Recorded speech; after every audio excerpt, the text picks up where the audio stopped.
Hello, everyone, and welcome to today's episode of Healthy Living Happy Midlife. I am Denise Stegall, the Menopause Mentor, and my goal is to help you manage midlife and menopause and these crazy symptoms, because there's lots of them that go along with menopause. No sweat. So today, I want to talk about the month of February. It is the beginning of February. And I believe February has a reputation, right? It is the month where New Year's resolutions go to die. Some say they quietly fade, but they've been quietly fading since January 2nd. But truly, by this time, by February, they're just dead, right? And in midlife, we are saying to ourselves, we have this familiar recording that keeps going in her head, right? Oh, I didn't stick with this New Year's resolution. I failed. I'm not strong, blah, blah, blah. Blame, blame, blame, right? If you are saying these things to yourself out loud, subconsciously, either way, I want you to stop right now, okay?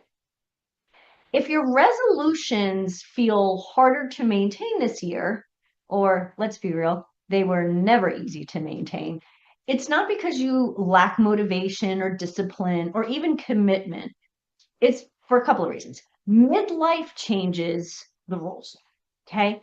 And most resolutions are built for a body you no longer have. You are in a new time in your life, new transition, new chapter, given a name. Okay. What I find in January, right, is January is full of hope and momentum, and we're all excited because it's a new year and we've been celebrating, and maybe we've had a little bit too much champagne. And then finally gets here, right? And real life shows up. Okay. And in midlife, women, especially men, are doing their own thing. We're not talking to the guys. Women are managing a lot, right? We've got careers, we have leadership roles, we have relationships. Whether that's our spouse, our children, our community, the people that we work with, the people we work for, the people that work for us, aging parents, right? Then we also, in this stage in life, we want to travel, we want to see things, we want to do things, right? And our bodies are changing whether we want them to or not. Hello, this is just like it's biology, right? So let's go back and look at resolutions that I hear all the time with clients and friends and on social media, right? Every year I hear the same things. I want to lose weight. I want to work out more. I want to manage my moods. I want to sleep better. I don't want to have stress. And these all sound incredibly reasonable. Yes, responsible even. But here's the problem. There are no intentions. Oh, they are intentions. They're just not plans, right? In midlife, vague goals just stall. They create frustration, which we may already be dealing with, self-doubt, which, hello, is something that we deal with every single day, and exhaustion. So which one is the most? The frustration, the self-doubt, the exhaustion? Pick one. But they all are equally implied here. So what's this first one that I talked about? Resolution number one, I want to lose weight. And usually this is the first one to go out the window. When does this happen? Pretty early on, right? In midlife, losing weight often turns into, and probably always has, let's be real, eating less, being stricter with our diet being a four-letter word, skipping meals, especially breakfast, and working out harder, more intense, more frequently, right? But in midlife, weight loss isn't just a calorie issue, right? It's not only calories in, calories out. Yes, that's part of the equation, right? And for men, that's a huge part of the equation. For women, it's a part of it, okay? Weight loss in midlife during menopause, this is perimenopause through, okay? Weight loss is influenced mostly by your hormones, by inflammation, muscle mass, stress, and sleep. Now, these are all things that we struggle with as we go through menopause, right? Our hormones are out of balance. We know that. Inflammation levels are increased. Muscle mass starts to decline along with estrogen. Um, if we have less muscle mass, we actually end up having more fat. Estrogen also dropping estrogen also creates that menobelly, like fat starts to redistribute in our bodies, and it tends to go right to our bellies, right? Stress. Um, we all have stress, whether we think we do or not, right? Turn on the television, look at your Facebook feed. Just doing that is stressful enough. And then add, maybe you have to sit in traffic going to work. Maybe you have a boss that drives you crazy. Maybe you have a parent who is having a health issue. Who knows, right? We all have stress. And in midlife, the way our body reacts to stress actually changes. When stress increases, our cortisol rises. Cortisol has basically its main job is to keep you alive, right? It's that if you're running away from the tiger, that we hear about all the time, you want your cortisol level to be high so you can run and think get out of its way. Um, so essentially, cortisol holds onto energy again, especially around our middle. So when dieting harder, I hate to say that, dieting has never been a great option for weight loss. It works for a short period of time while you're on the diet, right? As soon as you go off the diet, it stops working. Shocker, right? So when that doesn't work, we just assume that we're doing something wrong, right? Well, we were on this diet and we lost the weight, right? But we weren't eating enough. We didn't have enough protein. Maybe we weren't eating enough calories, so now we're tired, right? And if we're not eating it, if we don't have enough nutrients, we're actually creating stress in our body, and our cortisol level goes up. So all of these things, again, this is not just calories in, calories out here. There's a lot of other things going on. So you're not doing anything wrong. Just know that. This is a strategy that no longer fits you. Simple, right? In midlife, the focus shifts from restriction to metabolic stability, right? Supporting your blood sugar, protecting muscle, maybe building some muscle. That's probably what we need to be doing, calming inflammation and improving our sleep. For most of the women that I know, sleep tends to be one of the bigger challenges. So sleep and weight gain, they go hand in hand because of cortisol. So when these systems are supported, however, weight loss actually is part of the result, right? Not a daily battle with food and with weight and all of those things. So next thing, resolution number 2. I'm going to work out more. Sounds productive until you ask the question, more what? What does it even mean? More intensity, more exhaustion, more soreness? In midlife, during menopause, perimenopause and through, harder is not better, right? Smarter is better. As estrogen declines, we naturally lose muscle mass and bone density unless we actually intentionally protect them. Recovery also takes longer. So this is an important piece. Many women are working out more than ever, right?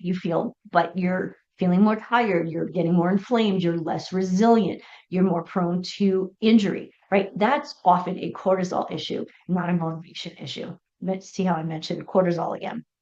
Midlife bodies, your midlife body thrives on strength training. Yes, picking up weights, ladies, intentional movement, and adequate recovery.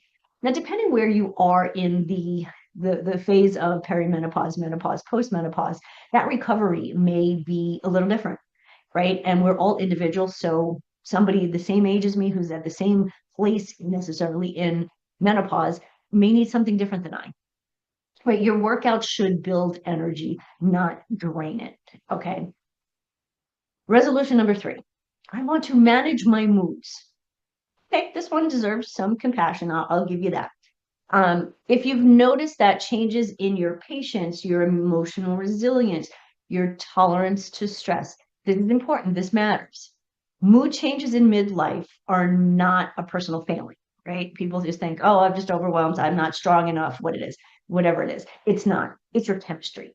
Okay. Progesterone, it's a calming hormone, declines first. It actually starts to decline when you're 35. Who knew, right? At the same time now, your stress is increasing and your cortisol is rising, right? All of these hormones work together. When they're working together in a nice, in a, not in a balanced way, that's not the word I want to say. When they are working together in harmony, that's when we have weight loss. That's when we feel better. This is when our moods are in order.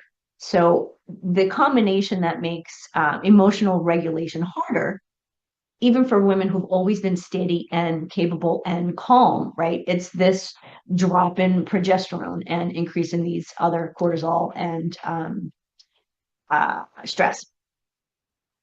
So this isn't about thinking positively, right? You know, you could have a positive outlook on life, but still be struggling with mood swings or challenges with tolerating stress or just, you know, blowing up every now and then, right? It's kind of like, oh, I've just had enough, right? If this is about supporting your nervous system, calming your nervous system, right? Through nourishment, through movement, through setting boundaries and recovery. And that recovery, whether that's from your workouts, from work in general, from a heated conversation you had with someone, right? When your system is supported, your mood improves. It just does. Number 4, resolution number 4, people are always telling me, Denise, I want to sleep better, right? Sleep is the foundation of life, right? Everything else depends on it, right? If you're not sleeping, weight loss is hard, right? Cortisol increases, right? Mood is harder, energy drops, motivation fades. When you're tired and you have not been sleeping, whether it's you're waking up in the middle of the night or you struggle falling asleep, motivation isn't the challenge, it's sleep, right? It's that energy level that you're missing. If you're not sleeping well, you're not recovering well. Whether that's after a workout, it could be physical, it could be mental, like all the emotions, the things that we have going on that our brain is trying to kind of incorporate into memory. All of those things are disrupted when we're not sleeping, right? What is influenced, you know, what is influenced by sleep, or what midlife sleep is influenced by, sorry, a little backwards there, a little dyslexic here today. Your cortisol rhythm, it's cortisol again, blood sugar swings, hormone shifts, stress, daily habits, right? Or if you're somebody who's sitting up until 2 o'clock in the morning watching the news or who knows, binge watching TV programs, and then you're struggling to sleep, that may be a habit we need to change, right? So telling yourself, I just need to sleep better, that doesn't work. You can't force sleep. You actually have to create a condition for sleep. And it's your daily rhythms, it's consistent routines, it's balanced nourishment, right? If you're having a heavy meal and then going to bed shortly thereafter, you're really gonna struggle to sleep. Why? Your body's trying to digest. You are now laying down, you have a full stomach. All of a sudden, you're noticing you have indigestion, right? All of these things happen. And again, this is through daily routines, balanced nourishment, making sure that we're eating protein, healthy fats, and carbohydrates at each meal, right? Reducing stress. And again, recovery. I know it sounds like I'm repeating myself. I am, because so many of these challenges that we struggle with focus on the same, or I guess are focus on the same things, right? So sleep responds best to structure, not pressure. So the real reason, I think, I know, I believe, because I've seen this, done this, taught this for many years, right, is in midlife, resolutions don't fail because you quit, right? They fail because there was never actually a plan, right? There are no steps, there's no structure, there's no guidance, no understanding how hormonal shifts change the rules. Yeah. The sad thing is nobody handed us this book. Like when you were having children, right? There's that book, What to Expect When Expecting. Nobody wrote the book, What to Expect as you start to go through perimenopause at 37, right? So understanding this is essential. Um, in midlife, we don't respond to hustle as much as we did, right? When we were, in our teens, in our 20s, and even in our early 30s, we could go, right? Our bodies now are kind of tired of that, right? And it's in this new phase, right? So instead of the hustle, our body responds to alignment instead. And this is exactly why I created the Midlife Metabolic Flip. Isn't about starting over or doing more, right? It's about using a framework designed for hormonal changes, metabolic shifts, real lives, real stress, real bodies, yours, right? Everybody is experiencing similar things, but they're not all the same. But we do live real lives. It's not a textbook, right? Stress is real, whether it's, again, what's going on in the world, right? And our body is our body. This is all we get. We only get this one, right? So we need to understand it in order to treat it well, right? And so we support metabolism. We're going to protect muscle. We're going to calm inflammation, improve sleep, stabilize mood. But this is the best part, without extremes. Right. No punishing workouts, no crazy diets. We don't do diets because that's a four-letter word, right? We're not kind of going, okay, this is going to work this time. This is going to work this time, right? It's not about the struggle. It's about thinking things through and doing things that work for our bodies. So if February has you wondering, is this just how it's going to be moving forward? Know this. It does not have to be. February is not failure. It's feedback. Right? We used to say this all the time, mistakes aren't, or failure isn't, the be all end all. It's a learning experience. And really, that's what this is. It's a learning experience, right? And it's often the moment that women in midlife stop blaming themselves and start choosing a smarter path forward, right? We want to do that for our kids. We want them to be on a good path. We want them to eat well and move well and all of those things. We deserve the same. So if you're ready for a plan that works for this chapter in your life, I do invite you to schedule a midlife metabolic strategy call. And let's build something sustainable, supportive, and aligned with you, who you are, what your goals are. So healthy living actually feels good again. So thanks for listening to today's episode of Healthy Living, Happy Life. I'm Denise Stegall, the Menopause Mentor. And remember this chapter isn't about doing more. It's about doing what works. All right, see you next time. Thank you for joining me for another episode of Healthy Living, Happy Midlife. My hope is that today's conversation left you inspired, encouraged, and ready to take the next step toward creating a vibrant, fulfilling life that you deserve. Remember, you don't have to settle for fatigue, brain fog, or frustration. Midlife is not the end of your story. It's the doorway to your next best chapter. And I'm here to help you walk through it with energy, with confidence, and with joy. So if you're ready to take this journey further, I invite you to schedule a free strategy call with me. The link is in the show notes. And together we'll design a plan that works for you at this time in your life, for your body. So be sure to subscribe, rate, and review the show on your favorite podcast platform. Catch the video version on YouTube so you never miss another episode. Share it with a friend who needs to hear that midlife can truly be the most powerful season of her life. Until next time, I'm Denise Stegall, reminding you that healthy living, happy midlife is just possible. It's yours for the